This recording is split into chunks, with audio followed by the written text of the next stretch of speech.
నమస్తే రమగారు. నమస్తే జయ. రమగారు, ఉదయం లేవగానే చేయాల్సిన పనులంటే ఏముంటాయండి? బోల్డు. చాలానా? ఇంట్లో పనులు కాకుండా అంటే ఆ రోజంతా సక్రమంగా జరగాలి, ఎటువంటి ఇబ్బందులు లేకుండా ఉండాలి అన్నప్పుడు మంచం మీద నుంచే మనం ఏదైనా దైవనామ స్మరణ గాని అలాంటివేమన్నా ఉంటాయా? మామూలుగా పొద్దున్నే చెప్తారు జయ, అరచేతుల్లో శ్రీరామ రాసుకోండి, అరచేతులు చూసుకోండి. పొద్దున్నే అద్దాలు అవి చూడబోకండి, మన చేతులు చూసుకుని లేస్తే మంచిది అని మామూలుగా చెప్తారు. కరాగ్రే వసతే లక్ష్మి, కరమధ్యే సరస్వతి, కరమూలేతు గోవింద, ప్రభాతే కరదర్శనం అని. లేవగానే చేతులు చూసుకోవాలి. ఎలాగంటే మనం రాత్రంతా పడుకుంటాం, లేవగానే చేతులు ఇలా రబ్ చేసుకుని చేసి ఒకసారి మొహం అద్దుకుని, అంటే మనం వెచ్చ చేసుకోవటం, తర్వాత చేతులు చూసి లేస్తే మంచిది అని చెప్తారు. మరి ఎందుకు ఇది చెప్పబడిందంటే తొలి కాలం నుంచి ఇదే పద్ధతి. ప్రభాతే కరదర్శనం అనేది అందరూ చెప్పేదే. ఈ శ్రీరామ రాసుకోవటం, ఓంకారం చుట్టుకోవటం చేతులు, శ్రీరామ రాసుకొని కుడి చేత్తో ఎడం చేతిలో రాసుకోవటం, ఓ మాట చూసి దాని కళ్ళకు అద్దుకుని దిగే అలవాటు కొంతమందికి ఉంటుంది. ఓకే. నిద్ర లేవగానే భగవన్నామస్మరణ. ఉమ్. భగవంతుడు ఇచ్చిన ఈ జీవితాన్ని, మన చేతులే కదా మన జీవితం, అవును, అవును. దాన్ని ఒకసారి చూసుకుని మొదలు పెట్టుకోవటం. అయితే ఈ రోజంతా పాజిటివ్గా ఉండాలి, రోజంతా మనకి పనులు అవ్వాలి అంటే ఎలా అవుతాయి జయ? చెప్పు. జీవితం పడుగు పేక అన్నారు కదా. ఒక నిలువుదారం ఉంటే ఒక అడ్డదారం ఉంటుంది. ఖచ్చితంగా. ఒక వస్త్రం తయారవ్వాలంటే కొన్ని నిలువుదారాలు, కొన్ని అడ్డదారాలు, ఇట్లా కలయికే క్లాత్. అవును. మన జీవితంలో కూడా కొన్ని ప్లస్లు కొన్ని మైనస్లు కలవటమే మన జీవితం. ఒకరోజు లేటుగా లేస్తాం, ఓ రోజు బద్ధకంగా లేస్తాం, ఓ రోజు విసగటతో లేస్తాం, తెల్లవారే ఏదో పగిలిపోయిన సౌండ్తో మెలకు వస్తుంది. చేయాల్సిన పనుల లిస్ట్ ఉంటుంది, మనతో పాటు ఆ పనులలో పాలు పంచుకోవాలనే వాళ్ళు రాకపోవచ్చు. వాళ్ళకేం ప్రాబ్లమ్స్ వస్తాయో. ప్రతిరోజు ఒకేలా ఉంటే ఏం బాగుంటుంది? అవును. బోరుగా ఉంటుంది, మొనాటనస్గా ఉంటుంది. ప్లస్ మైనస్ ఉండవలసిందే. కాకపోతే ఇవి భయంకర మైనస్సులు కాకుండా ఏదో ఒక మాదిరి మైనస్ సాయంకాలం అయ్యేసరికి మళ్ళీ దాన్ని ఏదో సరి చేసుకుని, లేదా పాజిటివ్ మైండ్ సెట్ తోటైనా వెళ్ళాలి. ప్రార్థన చాలా ముఖ్యమైనది దానికి. ఎలాంటి ప్రార్థన?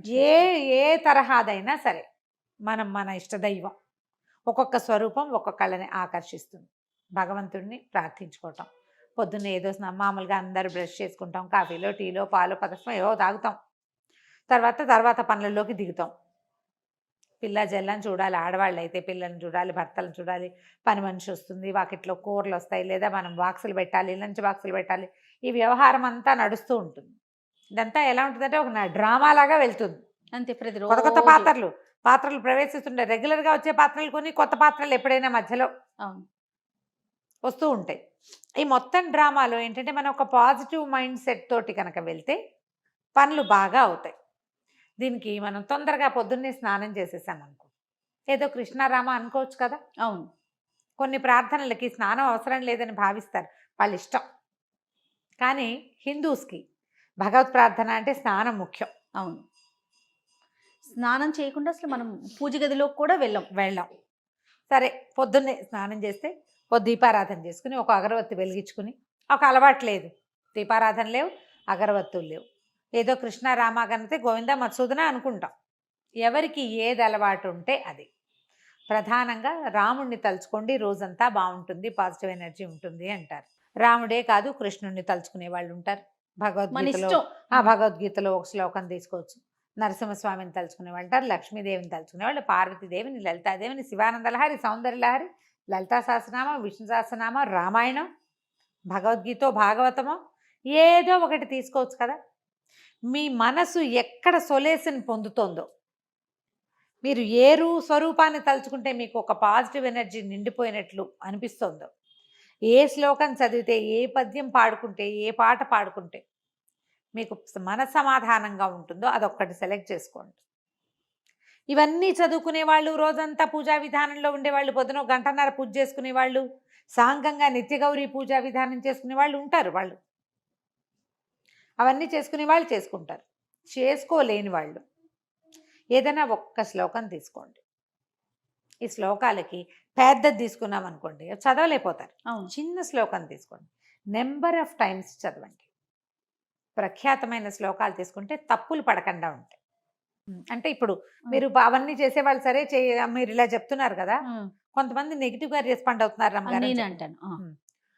చేయగలిగితే గంటల తరబడి పూజ చేసుకుంటాం, లేకపోయినా ఏదో ఒక శ్లోకం తీసుకుని చేసుకోవచ్చు. ఇక్కడ ఒక చిన్న విషయం ఉంది రమ్మగారు. ఆ. మీ మాటలు కానీ మీరు చెప్పే విధానం ఎలా ఉంటుందంటే ఈ జనరేషన్కి తగినట్టుగా ప్రస్తుతం ఉన్న కాలానికి అనుగుణంగా మీరు చెప్తారు.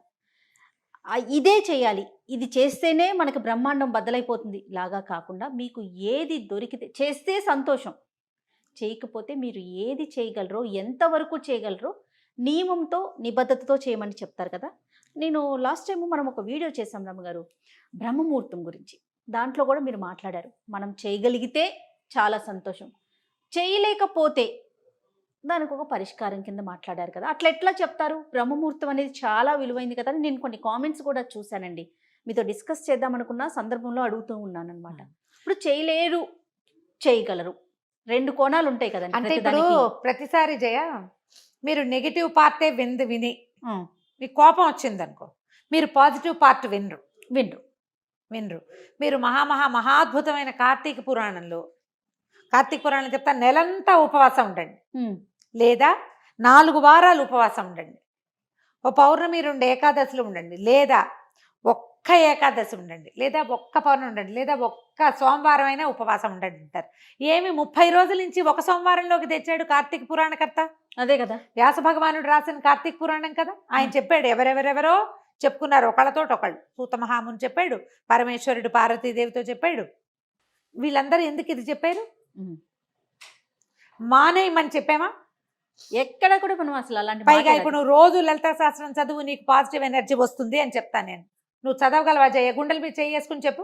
అస్సలు సాధ్యం కాదు రమ్మ. పోనీ నీ ఫ్రెండ్స్ లో ఎంతమంది చదవగలరు? వేలల్లో లెక్క పెట్టొచ్చేమో కదా ఈ రోజుకున్న పరిస్థితులకి, దానికి తగినట్టుగా. అందుకని ఒక్కటి తీసుకోండి, మానేయండి అని చెప్పామా? లేదు కదా. మీరు సరిగ్గా వినకపోతే నాదా తప్పు జయ? నా తప్ప? దాన్ని నెగటివ్ కోణంలో ఎందుకు తీసుకుంటారు? చేయకపోయినా బ్రహ్మముహూర్తంలో ఎందుకు లేవకూడదు అని చెప్తున్నారు అన్నట్లుగా తీసుకెళ్తున్నారు. అది ఇప్పుడు వాళ్ళకి అట్లా అర్థమైంది. ఏంటంటే ఇప్పుడు పైగా ఇందులో ఇంకోటి ఉంది జయ. నాకు కూడా ఒక మెసేజ్ ఇలాంటిది వచ్చింది. ఆవిడ నాకు చెప్పారు, మా ఫ్రెండ్స్ అంతా రమగారు ఏం పూజకలు చేయక్కర్లేదు అంటున్నారు, మీరు ఇంత పూజ చేయొద్దన్నారు అన్నవాళ్ళు ఎవరో. మరి నాకు విచిత్రంగా ఉంటుంది. పూజ చెయ్యొద్దని చెప్పానా నేను ఎప్పుడైనా? ఎక్కడ మీరు చేసుకోండి, చేసుకోగలిగే బంగారు తల్లులకి మీకు పాదాలకు దండం పెట్టాలమ్మా, చక్కగా చేసుకోండి. చెయ్యలేని వాళ్ళు ఇలా ఇంతైనా చేయండి. తర్వాత ఇతరుల పూజా విధానాన్ని విమర్శించకూడదు. మీరు ఇంతంత పూజలు ఎందుకు చేస్తున్నారు అంటం తప్పు. నువ్వు పూజ ఎందుకు చేయటం లేదు అని చెప్పచ్చు. పూజ చేయలేకపోతే ఇంతైనా చెయ్యని చెప్పాలి. కనీసం పూజ చేయకపోతే నీకు రౌరవాద నరకాలు వస్తాయి, నువ్వు అందుకే బాగుపట్టలేదు, అది కూడా తప్పే. ఇవన్నీ నా సొంత మాటలు ఖచ్చితంగా కావు జయ, ఇవన్నీ పురాణాల్లో చెప్పబడ్డవే. పూజ చెయ్యని వాడిని మనం విమర్శించకూడదు, చేసే వాళ్ళని విమర్శించకూడదు. పూజ చేయని వాళ్ళ దగ్గర కూడా వాళ్ళకు ఒక పాజిటివ్ థింగ్ ఉంటుంది, ఏదో వాళ్ళకు ఒక నమ్మిక ఉంటుంది. నిత్యము నియమానుసారం చేసే వాళ్ళ పందా వేరు. కనీసం స్నానమైనా నియమంగా చేయండి అని చెప్తాను. కానీ కాదు రమ్మగారు, ఎంతమంది భక్తుల కథలు చెప్పుకున్నాం, అసలు పూజే చేయకుండా ఆ ఒక్కరోజు ఉండటం వల్ల కూడా మోక్షం లభించిన వాళ్ళ స్టోరీ, ఆ కథలు కూడా ఉన్నాయి, ఎన్నో చెప్పుకున్నాం. ఆ కథలు కూడా ఉన్నాయి. నెగిటివ్ థింగ్స్ వైపుకి వెళ్ళొద్దమ్మా. మీరు ఒక పాయింట్ విని దాని మీద జడ్జిమెంట్ చేసుకోకూడదు, దాన్ని స్ప్రెడ్ చేయకండి. ఒకటి తెలిసిన తర్వాత మీకు ఒకటి తెలిస్తే, మీరు ఒకటి వింటే అదే వీళ్ళు అని అనుకోకూడదు. ఒక్క దాంతో ఏ జడ్జిమెంటు కుదరదు. మనం చదువుకునేది ఏదైనా ఒకటి నియమం ప్రకారం చేస్తే, పెద్ద లలితా సహస్రనామం చదివితే ఎలాంటి అత్యద్భుతమైన ఫలితాలు లభిస్తాయని పెద్దలు, మహర్షులు, ఋషులు చెప్పారో మనకి ఒక్క శ్లోకంతో కూడా లభిస్తుంది. ఎందుకు రమ్మగారు, మనం విష్ణు సహస్రనామాలు మొత్తం చదివితే చాలా సంతోషం. చదవలేకపోతే శ్రీరామ రామ రామేతి చదువుకోమంటారు, అంతే కదా. అదైనా చదువు నువ్వు కనీసం నియమంతో. ఈ ఉదయకాలం చేసుకునే వాటికి కూడా నియమం ముఖ్యం. స్నానం చేసి ఒక అగరవత్తి వెలిగించి ఆపదామ భర్తారం చదువుకోండి కనీసం. మీరు రామరక్ష స్తోత్రం మొత్తం చదువుతాము, రామాయణం చదువుతామంటే మీ ఇష్టం, మీ ఓపిక. మీకు సమయం అనుకూలిస్తే మీకు సమయం లేకపోతే, మీకు అవకాశం లేకపోతే మీరు చేసుకోండి. కానీ ఎవరైనా ఇదంతా చదువుకునే వాళ్ళని మాత్రం విమర్శ పనికిరాదు. పూజలు చేయొద్దని మాత్రం నేను చెప్పలేదు. మీరు ఆ పొరపాటు రాంగ్ కన్సెప్షన్స్ లో ఉండకండి. ఎస్. నేను చెయ్యొద్దని ఒక్కసారి కూడా చెప్పాల. అంత చేయకండి కాదు, చెయ్యలేదని బాధపడకండి, ఏదో కొంచెమైనా చేయండి, ఏదో ఒకటైనా చేసుకోండి. చిన్న శ్లోకం తీసుకున్నా, శ్రీ లలితా సహస్రనామాల నుంచి ఒక శ్లోకం తీసుకోండి. శ్రీమాతా శ్రీ మహారాజ్ని శ్రీమత్ సింహాసనేశ్వరి చిదగ్నికుండ సంభూత దేవకార్య సముద్యత, ఒక్క శ్లోకం అంతే. అబ్బో నా వల్ల కాదండి. అరుణాం కరుణాతరంగితాక్షీం ధృతపాశాంకుశ పుష్పబాణ చాపాం అణిమాధుభిరావృతాం మయూఖై అహమిత్యేవ విభావయేద్ భవానీం. అమ్మవారిని ఇలా భావిస్తాను. అరుణాం కరుణాతరంగితాక్షం అంటే ఎర్రటిది ఆవిడ, కళ్ళ నుంచి కరుణ పొంగుతూ ఉంటుంది, ఆమెను తలుచుకుంటా. ప్రార్థనా శ్లోకమైనా తీసుకోండి, కానీ నియమం తప్పకుండా మీరు ఒక్క శ్లోకాన్ని చేసినా కూడా మీకు అత్యద్భుతమైన పాజిటివ్ ఎనర్జీ వస్తుంది. శ్లోకాలు చదువుకోండి అని డజన్ల కొద్ది వీడియోలు చేసాం. అవును.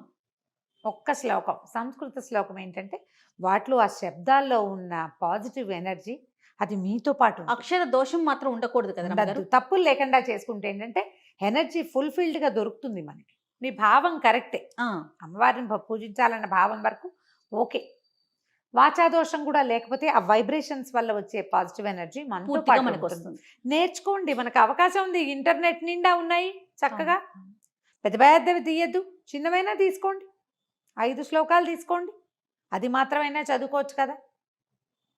ఆపదామపహర్తారం ద బెస్ట్ జయ, చిన్న శ్లోకం. మీరేం చేస్తారు రమ్మగారు రోజు? రోజువారీ నాకు చాలా ఉన్నాయి కదా జయ, ఏవో రకరకాలు ఉన్నాయి, వాటిలో అవి చదువుకుంటాను. నాకు ఒక కనీసం ఒక 25-28 మినిట్స్ నేను చదువుకునేవే సరిపోతాయి. 30 నిమిషాలు కావాలి నాకు ఖచ్చితంగా. తర్వాత ఇప్పుడు సుందరకాండ పారాయణ ఒకటి పెట్టుకుని రోజు ఒక ఇది అధ్యాయం ఏదో ఒకటి అని పెట్టుకున్నాను అనమాట. సుందరకాండ చదువుతున్నాను ఇప్పుడు, అది అవ్వాలిగా, ఒక్కొక్కటి అవ్వాలి, ఏదో ఒకటి ఎలా కుదిరితే అట్లా. ఒకరోజు సమయం చాలదనుకో, అందులో 60 శ్లోకాలు ఉన్నాయనుకో, 30 చదువుకుని అక్కడ కాగితం అడ్డం పెట్టుకుంటా, రేపు చదువుతాను. సుందరకాండ పూర్తి చేసుకోవాలి అని కొంచెం అర్థం నాకు తెలుస్తుంది కాబట్టి నేను చదువుకోగలను. గ్రూప్ లో చేస్తున్నారండి? లేదు, నేను సొంతంగా చేసుకుంటాను. మామూలుగా నాకు కాస్త రామాయణం చదివే అలవాటు ఎప్పుడు ఉంది, కొద్దిగా చదువుకుంటాను. ఇది ఇప్పుడు సమయాభావం, నేను ఇక్కడ పరిగెత్తుకు రావాలి కదా, అవును, అప్పుడు కొంచెం తక్కువ. ఓకే. ఓ 10 శ్లోకాలైన పుస్తకం తీసి చదవకుండా మాత్రం ఉండను, ఓకే, అలా పెట్టుకుంటా. నా మామూలు రోజువారీ శ్లోకాలు ఉన్నాయి, మా వెంకటేశ్వర ప్రపత్తి, కరావలంబము, అవన్నీ అలవాటు, వాటి దారిన వెళ్ళిపోతాయి. నేను చెప్తాను, నేను పదే ఇదే మాట. స్నానం చేసి బొట్టు పెట్టుకుంటాను, కుంకుమ పెట్టుకున్నాక నేను దీపం పెట్టే లోపలే నా సగానికి పైగా స్తోత్రాలు అయిపోతాయి, చదివేసుకుంటారు. నేను అవి ఇవి సవరించుకుని, దీపానికి దివ్యలు తీసి చూసుకుని, పువ్వులు సరిచేసి సవరించుకుని, పళ్ళు ఏమైనా కడిగి పెట్టుకుని, దేవుడి దగ్గర కూర్చునే లోపల, లేదా ఆయన అక్కడ ఉండి నేను యువతలు పని చేసుకుంటుంటే స్తోత్రాలన్నీ అయిపోతాయి, ఇక్కడే చదువుకుంటూ పనిచేస్తా. ఇక ఈ మధ్యలో వ్యవహారాలు, ఫోన్ కాల్స్ అవి వస్తాయి, ఏదైనా అత్యవసరమైనవి, అవేదో చూస్తా. కానీ వెళ్ళి అక్కడ కూర్చున్నాక రామాయణం చదువుకుంటాను. తొందరగా వెళ్ళాలంటే ఈ మార్గం అవలంబిస్తా. దీంట్లో నా నియమం ఏంటంటే స్నానం చేసిన తర్వాత కుంకుమ బొట్టు పెట్టుకోవటం. బొట్టు పెట్టుకున్నారా స్తోత్రం ఆటోమేటిక్గా అసంకల్పిత ప్రతీకార చర్యలాగా వెళ్ళిపోతూ ఉంటుంది, అలా అలవాటు అయిపోయింది. ఇలా చేసుకోవచ్చు. మీరు దేవుడి దగ్గర కూర్చునే ఇంతసేపు దేవుడి ముందే కూర్చోవాలా అన్నదేం పెట్టుకోబోకండి. కుదిరిందా కూర్చోండి, కుదరకపోయినా ఇతర పనులు చేసుకుంటూ, ఇంకా స్నానం చేశాక నేను చీపుళ్ళు ముట్టుకోను, వాకిల్లో డస్ట్బిన్లు ముట్టుకోను, తర్వాత ఏమో ఏమంటారు విప్పేసిన బట్టలు ముట్టుకొని వాషింగ్ మిషన్లో వేయడాలు అవి చెయ్యను. నా నియమం అది. కొన్ని నియమాలు పెట్టుకున్నారు, ఇవన్నీ ముందే చేసేస్తా, ఆ పనులన్నీ ముందే అయిపోతాయి. ఆ తర్వాత ఇంకా శుభ్రాలు అవి పెట్టను, ఆ శుభ్రాలు గిభ్రాలు మొత్తం అయిపోవాల్సింది. దీపం పెట్టుకున్నాక అవసరమైతే ఏదైనా పని కావాలంటే చేసుకుంటా. ఆ టైంలో ఈ పూజ చేసుకునే లోపల, దీపం పెట్టుకునే లోపల నేను చీపురు కానీ, విప్పిన బట్టలు కానీ, కాళ్ళు దుడుచుకునే పట్టాలు కానీ, వాటి మీద కాలు కూడా పడదు, ఏం ముట్టుకోకుండా చేస్తాను. నాకు నేను పెట్టుకోగలిగిన నియమం అది. నియమం ఏర్పరచుకోండి. ఎప్పుడు కూడా పాజిటివ్ ఎనర్జీకి కావాల్సింది నియమం. అది శారీరకమైన ఫిజికల్ థింగ్స్ కావచ్చు, మనసుకైనా కావచ్చు. నియమం పెట్టుకోండి. ప్రధానమైందమ్మా పూజలు చేసే వాళ్ళని, పూజ చేసుకునే వాళ్ళని, ఇంత పూజ ఎందుకు చేస్తున్నావు అని ప్రశ్న వేస్తే 1,00,000 ప్రశ్నలు వేసిన పాపం వస్తుంది. 1,00,000 ఒక్కళ్ళని అడిగితే 1,00,000 మందిని అడిగిన పాపం వస్తుంది. పూజ ఎందుకు అని ప్రశ్నించద్దు, తప్పు. పూజ చేసుకోండి. ఇంకొకళ్ళని నన్ను కోట్ చేసి ఆవిడ వద్దన్నారండి, నేను వద్దని చెప్పలేదమ్మా, నేను వద్దని చెప్పను. నేను నాకే అరగంట పడుతుందని నేను చెప్తున్నాను. అవును అవును, నాకు అరగంట పట్టేటప్పుడు నేను ఒకళ్ళకి వద్దని ఎందుకు చెప్తాను? నేను అరగంట కూర్చుంటే ఆయన గంట కూర్చుంటారు. అదే కదా. ఆయనది గంట ఉంటుంది, మరి నేను ఎందుకంటాను అట్లా? అదే ఒక పాయింట్ దగ్గర ఆగిపోకుండా కొంచెం ఆగిపోకుండా. మొత్తం వినగలిగితే బాగుంటుంది. మొత్తం విని మీరు ఒక కన్క్లూషన్కి వచ్చేయకండి. అసలు నేనేం చెప్పానో వినండి మొదట. విషయం ఏంటి, దేని గురించి చర్చించుకున్నామో తెలిస్తే తెలిస్తే అది బాగుంటుంది. ఆపదామపహర్తారం తీసుకోండి. పెద్ద మంత్రాలు శ్లోకాలు రాని వాళ్ళు స్నానం చేసి దేవతార్చన ఒక దీపారాధన పెట్టుకోనో లేదా ఒక అగరబత్తి వెలిగించుకుని 2 పువ్వులు దేవుడి దగ్గర పెట్టి ఆపదామపహర్తారం శ్లోకాన్ని మీరు 11 సార్లు కూడా చదువుకోవచ్చు.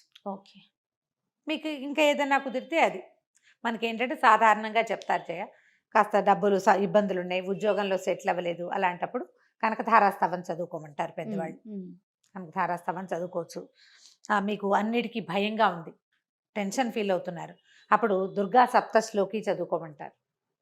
పిల్లలకి తరచుగా కళ్ళు వస్తాయి, బెదురుతారు, స్కూళ్ళల్లో భయపడుతూ ఉంటారు, ఎగ్జామినేషన్స్ అంటే భయం, ఆంజనేయ స్వామికి సంబంధించిన శ్లోకాలు, హనుమాన్ చాలీసా లాంటివి నేర్చుకోవచ్చు, చెప్పచ్చు. ఇలా పెట్టుకోండి ఏదో ఒక నియమం. లేదా శుక్రవారం లక్ష్మీదేవికి, మంగళవారం దుర్గాదేవికి, ఇలా లెక్కలు.